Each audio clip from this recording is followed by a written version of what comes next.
नमस्कार, आप देख रहे हैं आज तक। मैं हूं आपके साथ रोहित सरदाना। शाम के 7 बज चुके हैं और वक्त हो गया देश तक का। राजस्थान में जारी सियासी उठापटक में पहली बाजी मुख्यमंत्री अशोक गहलोत ने जीत ली है। अब से थोड़ी देर बाद उन्होंने कैबिनेट की पहली बैठक बुला ली है। सचिन पायलट की डिप्टी सीएम पद और उनके 2 समर्थक मंत्रियों की पद से छुट्टी कर दी गई है, लेकिन पायलट खेमे ने अभी हार नहीं मानी।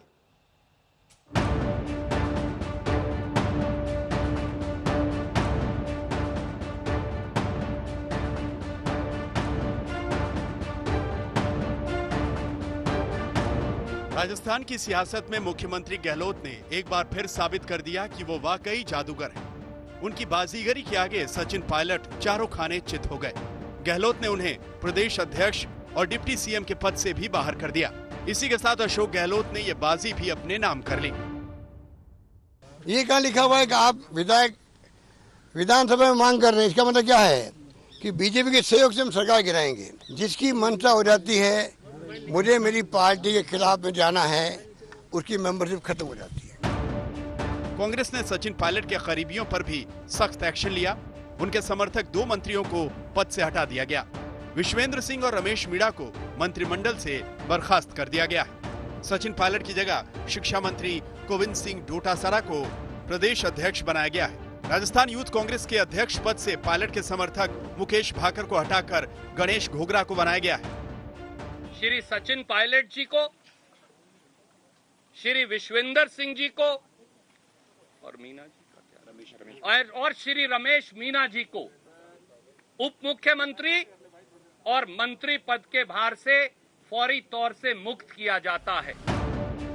जयपुर में कांग्रेस विधायक दल की बैठक के बाद मुख्यमंत्री अशोक गहलोत ने कलराज मिश्रा से मुलाकात की। इस दौरान राज्यपाल को उन्होंने उप मुख्यमंत्री और दोनों मंत्रियों के पद से हटाने की जानकारी दी।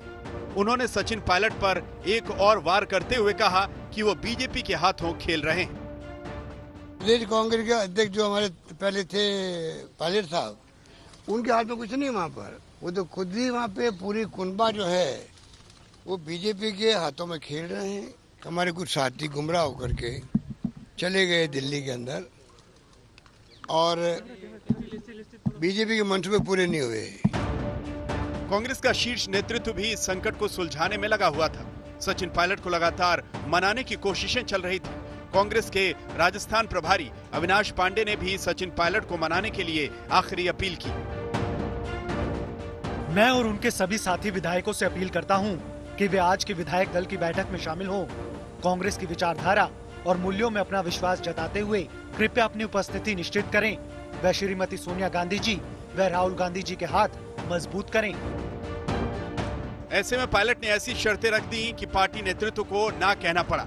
इसी के साथ ये बाजी अशोक गहलोत ने जीत ली। दरअसल कांग्रेस के अंदर पार्टी से ज्यादा नेताओं के अंदर लोगों की निष्ठा है। यही वजह है कि जीत चाहे किसी की हो, भले ही सरकार बच जाए, मगर कांग्रेस की तो हार ही हुई है। कैमरामैन शर्मा के साथ शरद कुमार, जयपुर, आज तक।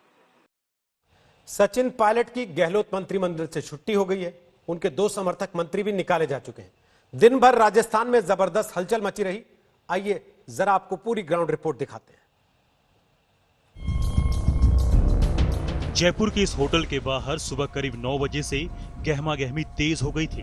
कांग्रेस के सूत्र कल रात ही साफ कर चुके थे कि आज राजस्थान के सत्ता संघर्ष का पटाक्षेप हो गया, लेकिन ये कोई कहने की स्थिति में नहीं था कि सचिन पायलट को पार्टी से निकाल दिया जाएगा, क्योंकि सुबह तक पार्टी का रवैया नरम बना हुआ था। मैंने कोई शिकायत उनकी नहीं करी हाईकमांड को इनको हटाओ।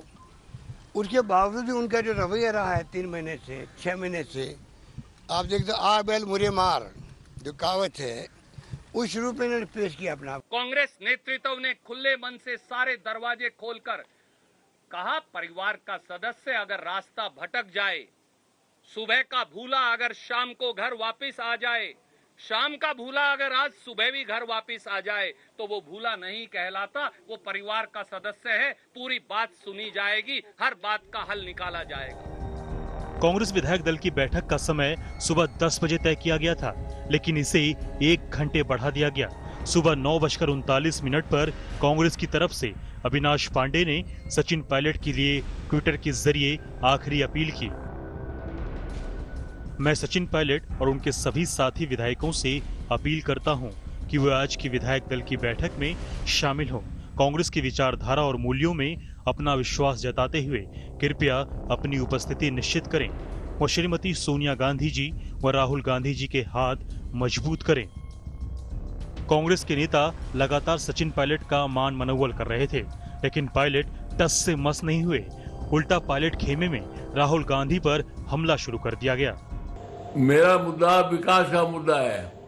जब राहुल गांधी जी पधारे थे सरदार शहर, तब उन्होंने घोषणा की थी कि कुंभ नाव तो उनको नहीं आया, पर कुंभकर्ण लिफ्ट के नाव से बोल गए।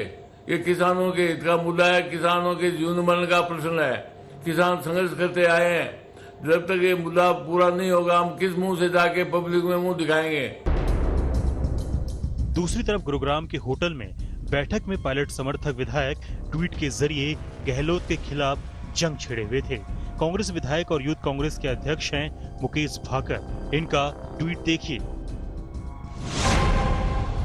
जिंदा हो तो जिंदा नजर आना जरूरी है, उसूलों पर आंच आए तो टकराना जरूरी है। कांग्रेस में निष्ठा का मतलब है अशोक गहलोत की गुलामी, वो हमें मंजूर नहीं। जहां एक तरफ सियासी माहौल जयपुर में गर्मा चुका है, वहीं दूसरी तरफ हरियाणा में जिस होटल के अंदर जो लोग सचिन पायलट के साथ उनका साथ दे रहे हैं, वो एमएलएस जहां रुके हुए हैं, वहां पे इस समय पुलिस की कड़ी व्यवस्था चल रही है। एक तरफ कांग्रेस की ओर से लगातार सचिन पायलट को मनाने का संकेत दिया जा रहा था, दूसरी तरफ बताया जाता है कि मानेसर में बैठे सचिन पायलट समर्थक लगातार अशोक गहलोत पर हमला बोल रहे थे। माना जा रहा है कि इसी वजह से अनुशासनात्मक कार्रवाई का रास्ता साफ हो गया। इस बीच एक और अहम घटनाक्रम सामने आया। बीटीपी विधायक राजकुमार रोत ने एक वीडियो जारी कर पुलिस प्रशासन पर गंभीर आरोप लगाए। मैं राजस्थान विधानसभा का 84 विधानसभा क्षेत्र से विधायक हूं और वर्तमान में जो राजस्थान में स्थिति पैदा हो चुकी है, अभी ये हाल है कि हमें एक तरह से कैद कर रखा है। राजस्थान का सियासी घटनाक्रम तेज है। सचिन पायलट की कुर्सी छीन चुकी है। लड़ाई का पहला दौर गहलोत अपने नाम कर चुके हैं, लेकिन राजनीति पर करीब से नजर रखने वाला हर कोई जानता है कि लड़ाई अभी खत्म नहीं हुई है। मानेसर से ऐश्वर्या पालीवाल के साथ शरद कुमार, जयपुर आज तक। सियासी दांवपेच में मुख्यमंत्री अशोक गहलोत ने पहली बाजी जरूर जीत ली, लेकिन क्या सचिन पायलट बाजी पलट सकते हैं? क्या वो अभी खेल में बने हुए? आखिर क्या होगा उनका अगला कदम? क्या वो ज्योतिरादित्य सिंधिया की तरह बीजेपी का दामन थामेंगे या फिर नई पार्टी बनाएंगे?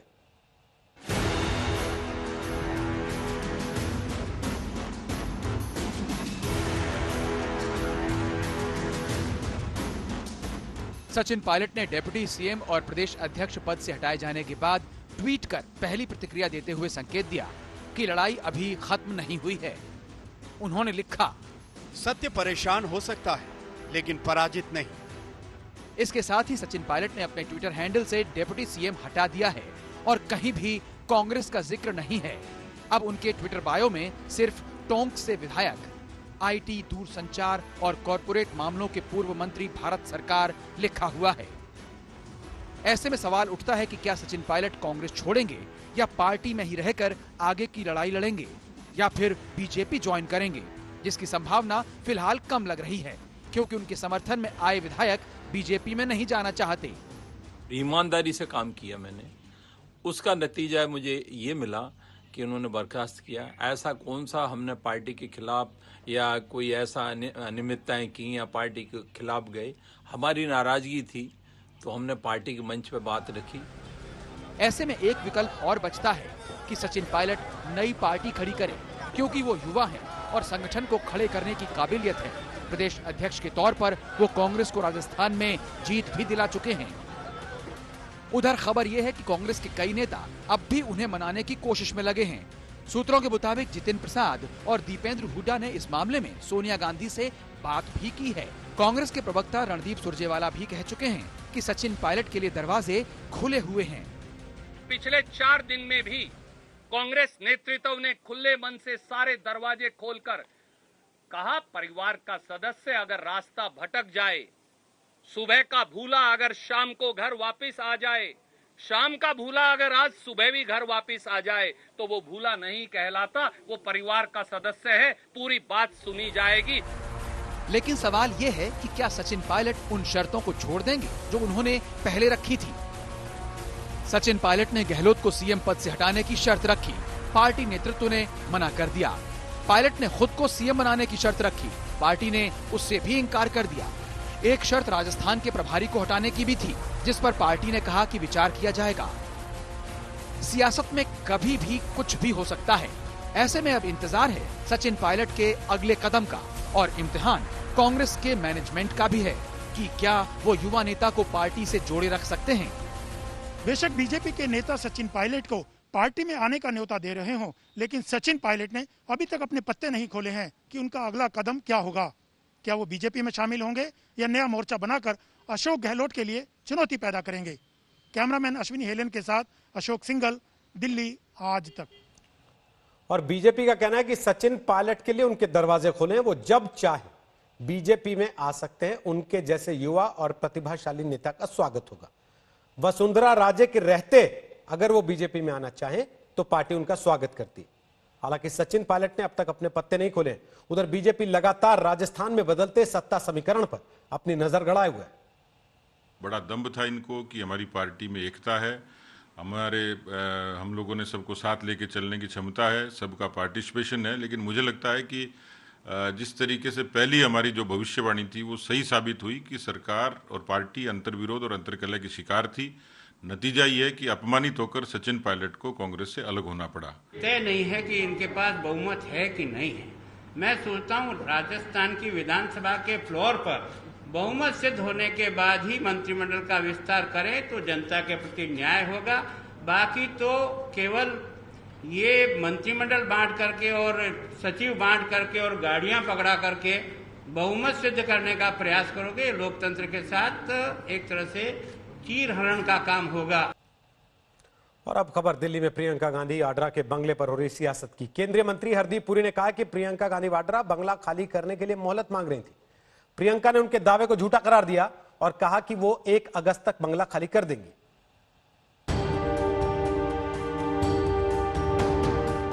अब प्रियंका गांधी वाड्रा और केंद्रीय मंत्री हरदीप पुरी के बीच बंगला खाली करने को लेकर ठन गई है। हरदीप पुरी ने कहा था प्रियंका गांधी लोधी एस्टेट के बंगला नंबर 35 को खाली करने के लिए और समय बढ़वाना चाहती है, लेकिन प्रियंका ने इन बातों को सिरे से खारिज कर दिया। प्रियंका गांधी ने ट्वीट कर कहा कि उन्होंने सरकार से ऐसी कोई अपील नहीं की है। वो सरकार के निर्देशानुसार 1 अगस्त तक सरकारी बंगला खाली कर देंगी। लेकिन प्रियंका की सफाई के फौरन बाद केंद्रीय मंत्री हरदीप पुरी ने ट्वीट के जरिए हमला बोला। उन्होंने लिखा कि सच खुद सामने आ जाता है। एक बड़े कांग्रेसी नेता ने मुझे 4 जुलाई 2020 को दोपहर 12:05 पर मुझे फोन कर अनुरोध किया कि प्रियंका के बंगले को किसी दूसरे कांग्रेस सांसद को आवंटित कर दिया जाए ताकि प्रियंका वाड्रा उसमें रह सके। कृपया हर चीज को तूल ना दें। अब सवाल उठता है कि इस मामले में कौन सच्चा है और कौन झूठा। प्रियंका बंगला मोहलत की बात को झूठा बता रही हैं, जबकि केंद्रीय मंत्री हरदीप पुरी कह रहे हैं कि प्रियंका गांधी का अनुरोध प्रधानमंत्री मोदी ने मान लिया है और उन्हें बंगला खाली करने के लिए मोहलत भी दे दी गई है। बंगला खाली करने को लेकर कांग्रेस पहले ही बीजेपी पर बदले की भावना से काम करने का आरोप लगा चुकी है। दिल्ली से पौलमी साहा के साथ आज तक ब्यूरो।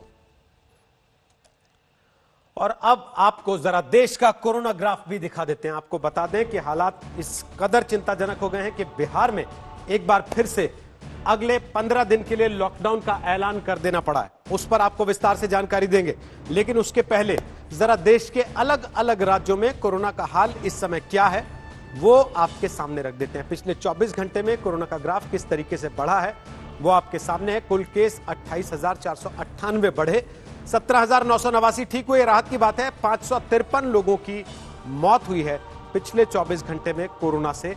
ये 24 घंटे का अपडेट है। भारत में आंकड़ा इस वक्त 9,06,752, 5,71,460 लोग ठीक हुए हैं और 23,727 मरने वालों का आंकड़ा है कोरोना से अब तक। और राज्यों के हाल की बात की जाए तो दिल्ली में 1,13,740 संक्रमित हैं, जिनमें से 91,312 लोग ठीक हो चुके हैं। 3,411 लोगों की मौत हो चुकी है कोरोना की वजह से। महाराष्ट्र में 2,60,924 संक्रमित हैं और 10,482 लोगों की मौत कोरोना की वजह से हो चुकी है। ठीक इसी तरह तमिलनाडु में 2032 लोगों की मौत कोरोना से अब तक हो चुकी है। कुल संक्रमित 1,42,798 लोग हैं तमिलनाडु में।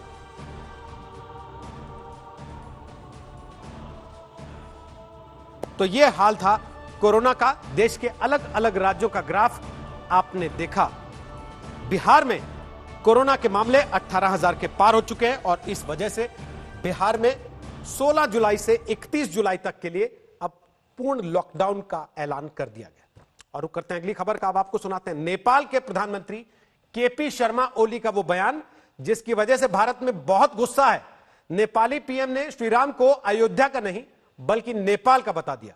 हालांकि बवाल बढ़ने के बाद नेपाल के विदेश मंत्रालय ने सफाई दी कि हमारी मंशा किसी की भावनाओं को आहत करने की नहीं थी।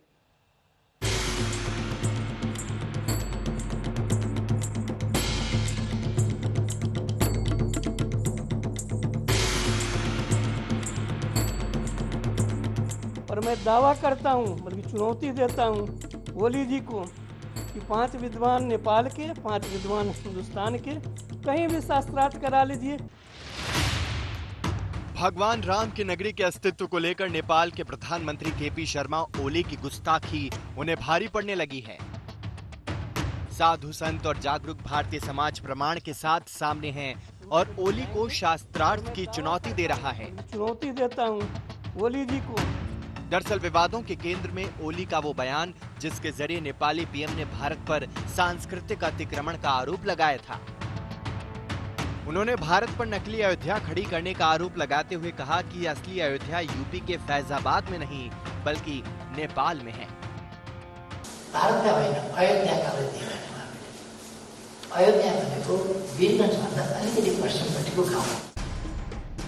नेपाल के आदि कवि भानुभक्त की जयंती पर आयोजित कार्यक्रम में बोलते हुए ओली ने विवादों की ऐसी कथा बांची जिस पर शायद ही कोई यकीन करे। लेकिन ओली तो यहाँ तक दावा कर गए कि जिस अयोध्या में मां सीता की शादी हुई थी वो नेपाल में पीरगंज के पास थोरी नाम की जगह पर है। अयोध्या पर अनर्गल प्रलाप करने के बाद नेपाल के प्रधानमंत्री ने हिंदुओं के आराध्य भगवान श्री राम पर भी अपने ज्ञान का प्रलाप किया। उन्होंने कहा कि ये बात सच है कि सीता जी की शादी राम से हुई थी, लेकिन वो राम हिंदुस्तान के नहीं बल्कि नेपाल के थे।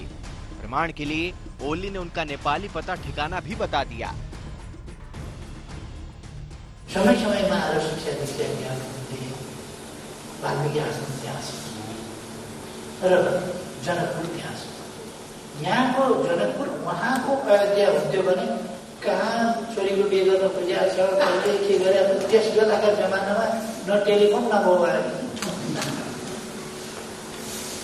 कताबाट थाहा होस्, थाहा हुन पनि सक्थ्यो, नजिकै पर्थ्यो, सजिलै छ गयो।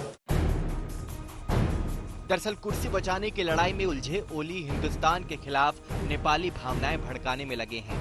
वो चीन की हाँ में हाँ मिला रहे हैं और भारत के साथ विवाद के नए नए मोर्चे खोल रही हैं। लेकिन जो मोर्चा उन्होंने अयोध्या और श्री राम के नाम पर भारत के खिलाफ खोला है उसे सिर्फ ओली का दिमागी फितूर ही कहा जा सकता है, क्योंकि भगवान राम और जनक दुलारी सीता की कहानियां घर घर सुनी और देखी जाती हैं। कि वो माफी मांगे, नहीं तो साधु संतों में इसका एक रोष है। ओली इससे पहले उत्तराखंड के काला पानी पर दावा जता चुके हैं। इतना ही नहीं, उन्होंने नेपाली संसद में नया नक्शा पास करवाकर काला पानी को नेपाल का हिस्सा भी बता दिया था।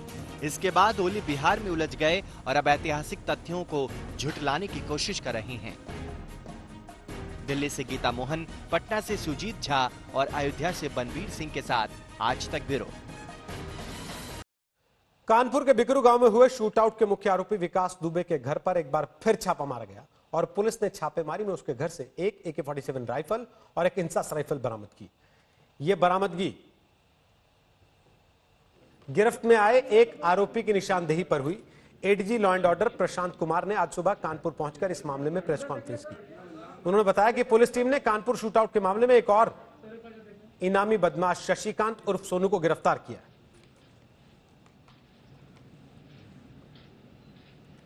हालांकि पुलिस का कहना है कि इस मामले में 11 और लोगों की तलाश अभी तक जारी है।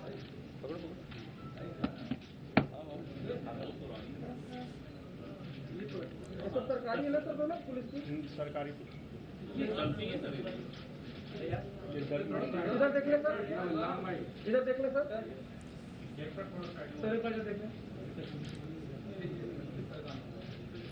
बंगाल में बीजेपी के एक नेता की संदिग्ध मौत के बाद हंगामा मचा हुआ है। बीजेपी ने 12 घंटे का बंद कराया। 4 बड़े नेताओं ने गृह मंत्री अमित शाह से मुलाकात करके इस पूरे मामले की सीबीआई जांच की मांग की है।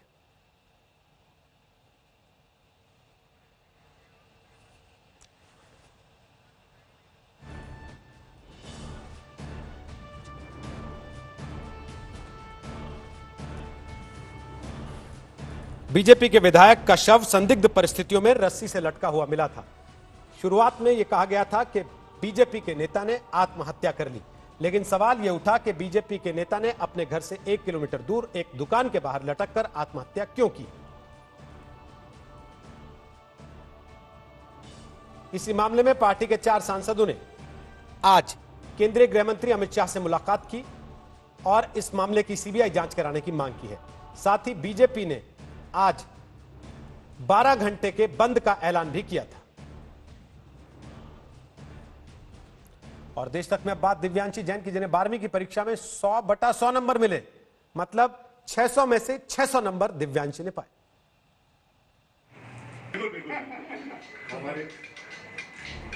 अच्छा, ये फादर है, ये बिटिया है और ये